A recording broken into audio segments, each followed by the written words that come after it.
Maar hier is dan die historisch moment. Nou, dames en here, soos my vriendin Elise sê, hierdie is 'n historiese moment. Ons gaan nou 'n bier drink wat se resep in 1407 teruggaan. En dis die Koit bier en hy is gemaak van kruie.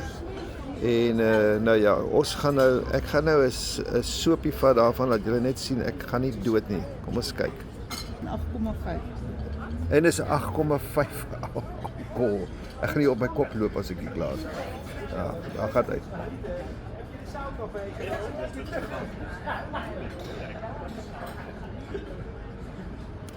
Lekker.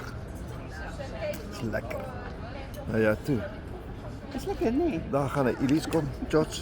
Also, Daar sê. Daar drink Elise ook. Ja, onthou, haar pa was 'n orgelis en ek is 'n orgelis. Oei! dan ken jy dit toch. Dit is hierdie folie agter my. Waar is hy? Waar is die voël? Waar is die voël? Waar is die voël? Die gas is nie welkom, hy word nou eers weggejaag.